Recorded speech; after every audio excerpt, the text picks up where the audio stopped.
안녕하세요. 종로파고다에서 신토익 리스닝 강의를 맡고 있는 임지혜 강사입니다. 자, 여러분 오늘은 다른 게 아니라 여러분한테만 드릴 꿀팁! 리스닝 공부를 진짜 어떻게 해야 되는지 파트 3, 4 특히 복습을 하실 때 어떻게 해야 되는지 복습 방법을 가지고 오늘 한번 컨텐츠를 만들어 보도록 할게요.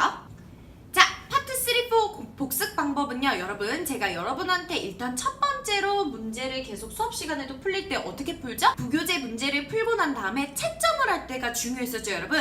자, 채점할 때 어떻게 채점을 하고 있었나요? 정답을 적지 말라고 했었죠. 그냥 맞고 틀리고만 체크하고 정답은 어떻게 해라? 무조건 정답 적지 마라. 자, 이유는 하나예요. 정답을 적지 않아야 되는 이유는 리스닝에서 이게 답이네 라고 기본적으로 머릿속에 깔고 가시면은 나중에 진짜 비판적인 사고로 얘가 왜 답인지 사고하기 전에 미리 그냥 이래서 답이구나 하고 넘어가시게 되거든요. 그래서 최악의 방법이에요. 절대 정답 적지 마시고요. 맞고 틀리고만 반드시 적어 놓습니다. 두 번째 방법이 있는데요.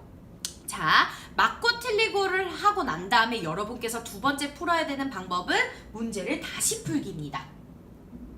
자, 두 번째로 문제를 다시 푸시는데요. 여기가 중요해요. 두 번째로 문제를 다시 푸실 때는 그럼 두 번째 문제 풀고 나면 그 중에서 맞는 게 있겠고 그 중에서 틀리는 게 있겠죠. 자, 이 두 가지는요. 왜 다시 어떤 거는 문제를 풀었는데 다시 맞고 또 틀리냐? 이 두 개의 원인이 달라서 그래요. 그럼 이 다른 원인에 대해서 정확히 아셔야 되고 원인이 다르니까 실제적으로 리스닝 문제를 다시 맞추기 위한 공부 방법도 달라져야겠죠.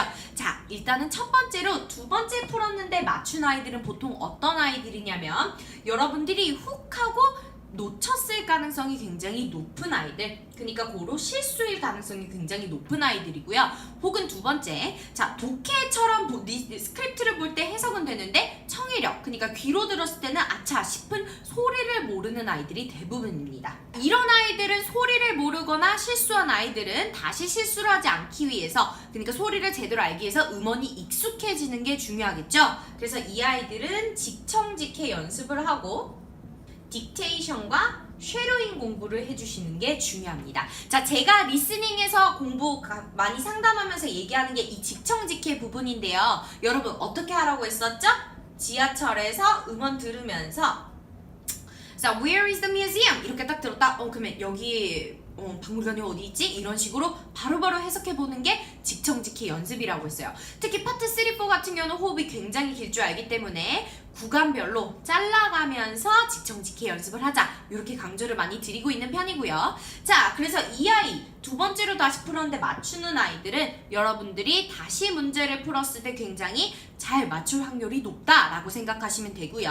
자, 근데 두 번째를 문제를 풀었는데 그래도 틀린다 하는 아이들은 여러분들이 왜 틀리냐면 거기에 있는 단어, 어휘를 모르는 확률이 굉장히 높다. 일단은 두 번째로는 독해를 봤을 때도 구조적으로 안 될 가능성이 굉장히 높다고 생각하시면 됩니다. 고로 이런 아이들은 틀리는 이유가 단순히 아는데 틀리는 게 아니라 정말 모르기 때문에 틀리는 확률이 굉장히 높은 거예요. 그러면 어떻게 공부를 해줘야겠어요, 여러분? 자, 하나만 말씀드릴게요. 리스닝을 듣기도 전에 독해 스크립트를 봤는데 해석이 안 되는데 리스닝이 들릴 수가 절대 없어요.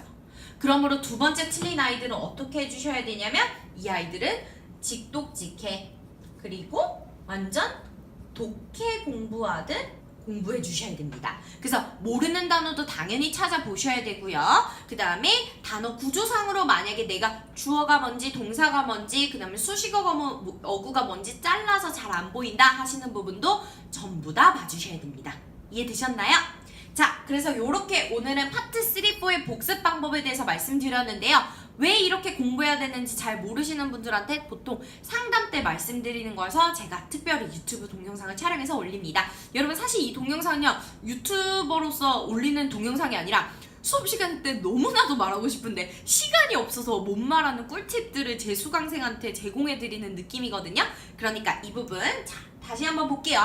부교재 문제 푸시고 그 다음에 채점은 어떻게 해야 된다? 정답을 하지 말고 당연히 OX로만 맞고 틀리고만 체크를 해라. 그 다음에 두 번째로 문제를 다시 푸는데 그 틀리는 이유는 원인은 크게 두 가지가 있다. 두 번째 풀었을 때 맞췄을 때는 실수일 가능성이 높고 소리를 모를 가능성이 높다. 그러므로 직청직해 연습을 많이 하고 그 다음에 딕테이션이랑 쉐도잉 부분을 열심히 하자. 요렇게 생각하시면 되고요.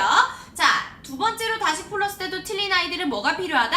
독해 공부가 필요하다. 그 독해 공부를 다 끝내시고 난 다음에 첫 번째 아이처럼 직청직히 연습을 해주시면 되겠습니다. 자, 여러분 오늘 여기까지 한번 얘기를 해드리도록 할게요. 복습 방법 꼼꼼히 하셔서요. 한 달 만에 리스닝 고득점 만들어 보도록 할게요. 안녕요. 수고하셨어요.